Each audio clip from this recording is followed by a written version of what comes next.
और मैं आदरपूर्वक नेहरू जी को इन दिनों ज्यादा याद करता हूं, क्योंकि हमारे साथियों की अपेक्षा रहती है कि जरा उनको तो बोलो, कुछ तो बोल रहा थे।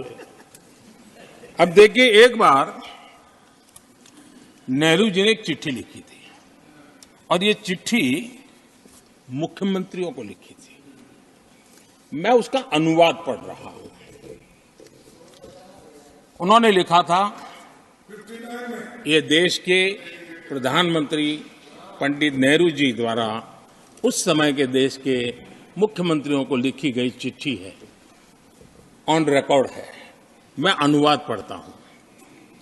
मैं किसी भी आरक्षण को पसंद नहीं करता और खासकर नौकरी में आरक्षण तो कतई नहीं। मैं ऐसे किसी भी कदम के खिलाफ हूं जो अकुशलता को बढ़ावा दे, जो दोयम दर्जे की तरफ ले जाए। ये पंडित नेहरू ने मुख्यमंत्रियों को लिखी हुई चिट्ठी है। और तब जाकर के मैं कहता हूं, ये जन्मजात इसके विरोधी है। नेहरू जी कहते थे, अगर एससी, एसटी, ओबीसी को नौकरियों में आरक्षण मिला तो सरकारी काम का स्तर गिर जाएगा। और आज जो आंकड़े गिनाते हैं ना कि इतने यहां है, इतने यहां है, उसका मूल यहां है, क्योंकि उस समय उन्होंने रोक दिया था, रिक्रूटमेंट ही मत करो। अगर उस समय सरकार में भर्ती हुई होती और वो प्रमोशन करते करते आगे बढ़ते तो आज यहां पर पहुंचते। हर राज्य को उसका पूरा हक भी देना चाहते हैं, लेकिन मैं आज एक अहम मुद्दे पर मेरी पीड़ा व्यक्त करना चाहूंगा। आदरणीय सभापति जी, एक राष्ट्र हमारे लिए सिर्फ जमीन का टुकड़ा नहीं है, हम सबके लिए एक इकाई ऐसी है जो प्रेरणा देने वाली इकाई है।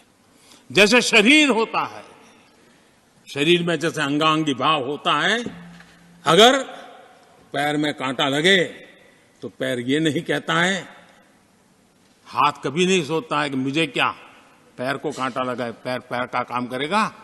पल भर में हाथ पैर के पास पहुंच जाता है, कांटा निकालता है।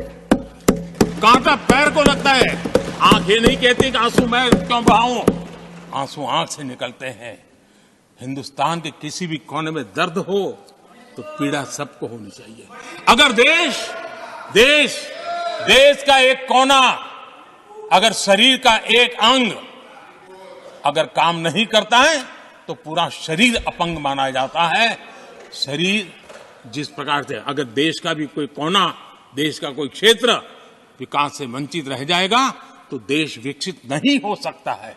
और इसलिए हमें भारत को एक अंगांगी भाव से देखना होना चाहिए, उसको टुकड़ों में नहीं देखना चाहिए। जिस प्रकार से हिंदी और भाषा बोली जा रही है, देश को तोड़ने के लिए, राजनीतिक स्वार्थ के लिए नए नैरेटिव गढ़े जा रहे हैं। एक पूरी सरकार मैदान में उतर करके भाषा गढ़ रही है। इससे बड़ा देश का दुर्भाग्य क्या हो सकता है? आप मुझे बताइए, झारखंड का कोई आदिवासी बच्चा अगर ओलंपिक के खेल के अंदर जाकर के मेडल लेकर आएगा तो क्या हम ये सोचते हैं कि तो झारखंड का बच्चा है? पूरा देश कहता है हमारा देश है। जब एक झारखंड का बच्चे में प्रतिभा देखते हैं और देश हजारों करोड़ रुपया, हजारों लाखों रुपया खर्च करके उसको अच्छे कोचिंग के लिए दुनिया के किसी देश में भेजता है, तो हम ये सोचेंगे कि खर्चा झारखंड के लिए हो रहा है, कई देश के लिए नहीं हो रहा है। हम क्या करने लगे हैं, क्या भाषा बोलने लगे? इस देश का गौरव, हमारे यहां वैक्सीन, देश के करोड़ों लोगों को वैक्सीन का, हम ये कहेंगे वैक्सीन तो उस कोने में बनी थी इसलिए हक उनका है, देश को नहीं मिल सकती? कैसा सोच सकते हैं? क्या वैक्सीन उस शहर में बनी थी इसलिए देश के और भागों को इसका लाभ नहीं मिलेगा, ये सोचेंगे क्या? क्या सोच बन गई है। और एक राष्ट्रीय दल के अंदर से ऐसे विचार है, ये बहुत बहुत दुखद की बात है। मैं पूछना चाहता हूं आदरणीय सभापति जी, क्या अगर हिमालय कल कहना शुरू कर दें, हिमालय कल बोलना शुरू कर दें, ये नदियां मेरे यहां से बहती हैं, मैं तुम्हें पानी नहीं देने दूंगा, पानी का अधिकार मेरा है, देश का क्या होगा? देश कहां जाकर के रुकेगा? अगर जिन राज्यों में कोयला है वो कह दें कोयला नहीं मिलेगा, ये हमारी संपत्ति है, जाओ तुम अंधेरे में गुजारा करो, देश कैसे चलेगा? आदरणीय सभापति जी, ऑक्सीजन, कोविड के समय हमारे यहां ऑक्सीजन की संभावनाएं पूर्वी कार्य में जो उद्योग है उसके देश के पूरे देश को ऑक्सीजन की जरूरत थी। अगर उस समय पूरब के लोग कह करके बैठ जाते ऑक्सीजन को हम नहीं दे सकते, हमारे लोगों की जरूरत है, देश को कुछ नहीं मिलेगा, क्या होता देश का? उन्होंने संकट झेल करके भी देश को ऑक्सीजन पहुंचाया। देश के अंदर ये भाव तोड़ने का क्या प्रयास हो रहा है? क्या इस प्रकार से देश को हमारा टैक्स, हमारे मनी किस भाषा में बोला जा रहा है? ये देश के भविष्य के लिए नया खतरा पैदा करने वाली बात है।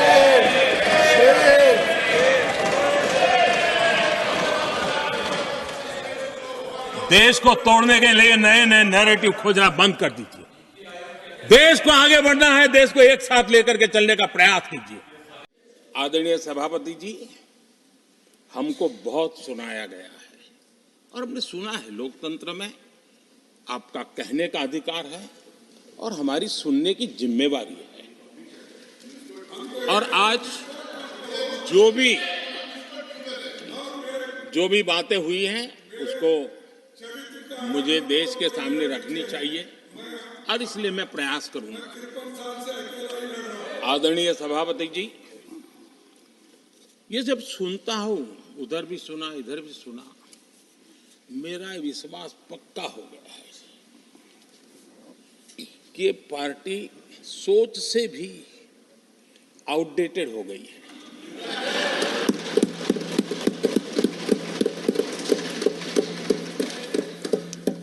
और जब सोच आउटडेटेड हो गई है तो उन्होंने अपना कामकाज भी आउटसोर्स कर दिया है।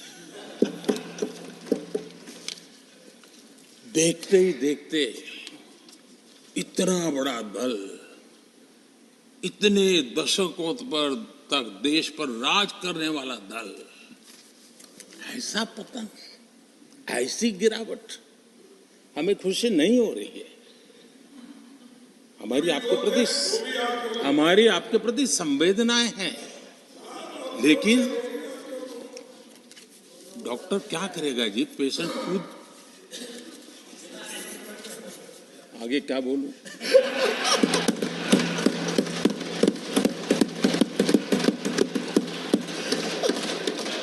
आदरणीय सभापति जी, ये बात सही है